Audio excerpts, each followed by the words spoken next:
I've been to a lot of prisons, far too many, and they're not very nice places. They're full of warehousing prisoners with nothing to do, with excessive security at enormous expense. Increasing numbers of prisoners are entering our systems every day with drug and alcohol issues and psychiatric illnesses. And our response has been to build a new type of asylum.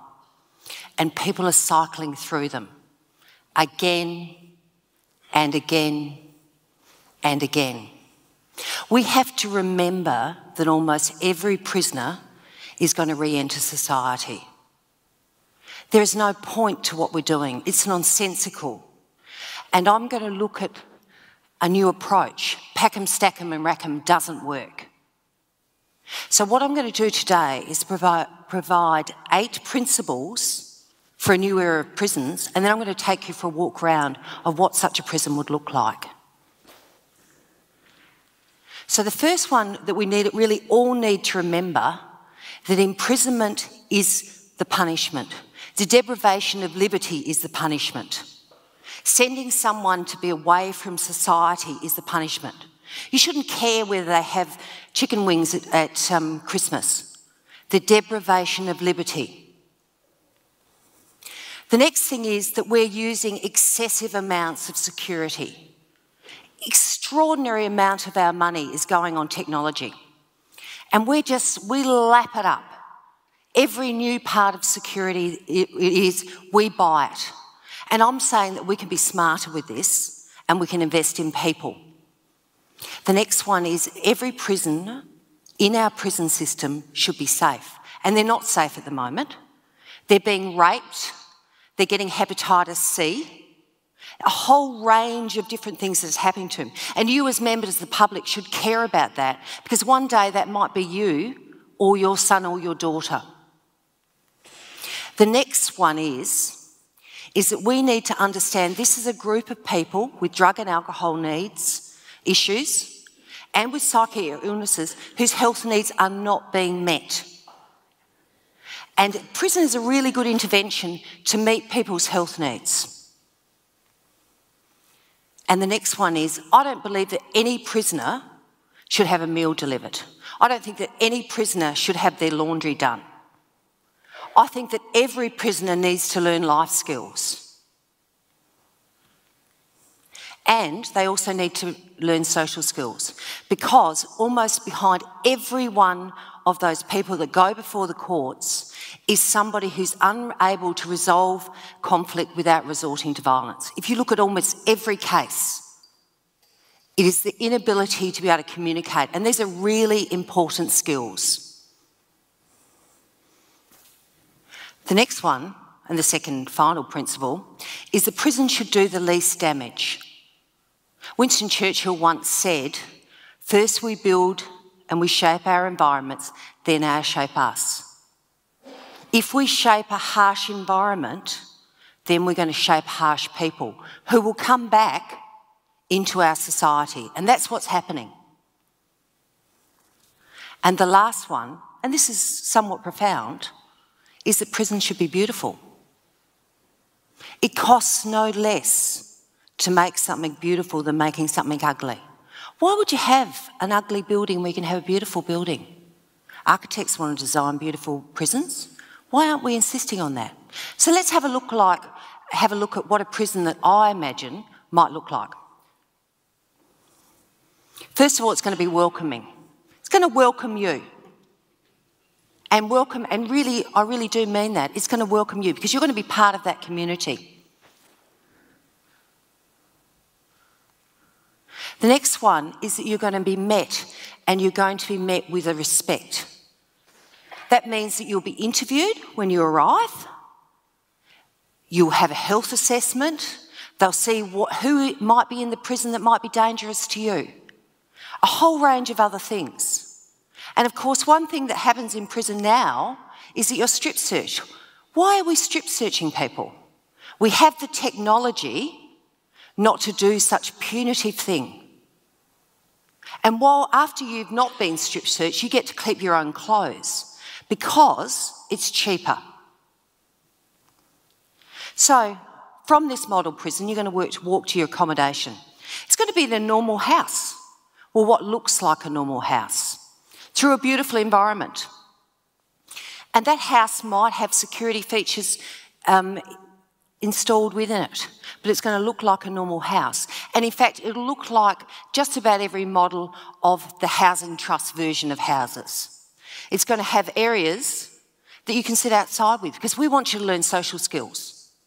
And it's really important that you have informal areas to be able to discuss things with your caseworker, with other prisoners, with other people that you might be meeting in that environment. And if you've got young children or babies, you'll be able to live with them, because it's really important that we keep that bond with you and your children, because those first 5 years of life are so important.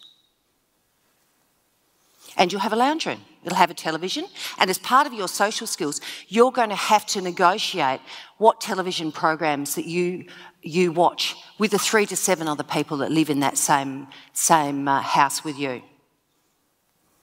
Importantly, it's going to have a kitchen, and you're going to cook your own meals, or you're going to make a roster to cook meals, because nobody's going to give you a free ride. And because it's got a kitchen, you'll need to have a supermarket. Almost all prisons have stores now. So you'll have a supermarket, you'll have to budget the amount that you've got, and you'll have to work that out, and you might learn important numeracy and literacy skills while you're doing that. Because if you go over budget, you're going to starve. And it's going to have a laundry, because we're not expecting anyone else but you to do your laundry. They're your clothes, you should be doing them. And a bathroom, which you will share with 3 to 7 other people. At the moment, across South Australia and across Australia, we deliver a stainless steel bathroom to every cell. That's between 1 to 2 people. So what actually happens is that stainless steel bathroom actually costs a lot of money. And so what's happening is they cost thousands and thousands of dollars. To put one of these bathrooms in for 7 people is an incredible cost saving. And you have to clean it. And you'll be expected to undertake education. And that might be doing numeracy and literacy skills. It might be doing a master's at university. But at some stage during your day, because you're going to be expected to have a meaningful day every day, you're expected to undertake some form of education towards it. And you'll also be expected to do a job. Not the sort of hours that at the moment prisoners are expected to do, which is pitiful. You know, generally we expect prisoners to do 2 or 3 hours in the morning, maybe 2 hours in the afternoon, go back to their cells, they're locked down, they have a meal delivered to them, they sit on their butts and watch television. No, you're going to do a normal work day, and you're going to go back to your house and you're going to cook a meal. And then you're going to go back to work. And you might have some sort of work. You might choose to do a mechanics course. You might choose to do a hairdressing course, and your health needs are going to be met. There'll be a health centre there, and you will be expected to make appointments, keep them outside your working hours. Because at the moment, when prisoners leave prison, they don't go to the doctor. And in fact, a study in Western Australia showed that nearly 20% of prisoners were dead within 5 years of being released. You'll also be expected to communicate with your family, with your lawyers, and a whole range of other people. We're not going to give you a phone in your cell. You're not going to have a mobile phone. In fact, there's technology that you don't need to be searched. There's technology to see monitored. So you'll have to negotiate using a public phone, which is relatively private. And most importantly, we're going to expect you to reassume your contacts with the outside world. I'm not sure if anyone in the room is aware of this, but very few prisoners have visitors. It's a very small margin.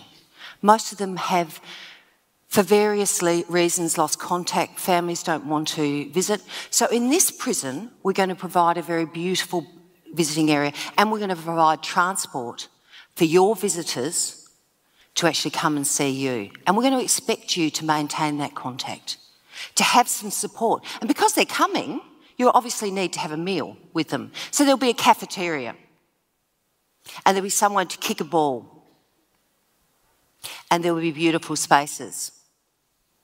Now, what you don't know is this is actually a real prison. This is Boronia Pre-Release Centre for women in Perth. And this could be done for medium, minimum or maximum security anywhere around Australia. There is no big deal about this. And it's more cost effective. It's less damaging to the individual. It's less damaging to their family, and it's less damaging to us. But most importantly, it costs less. So my message for you today, and my idea for you today, is build beautiful prisons.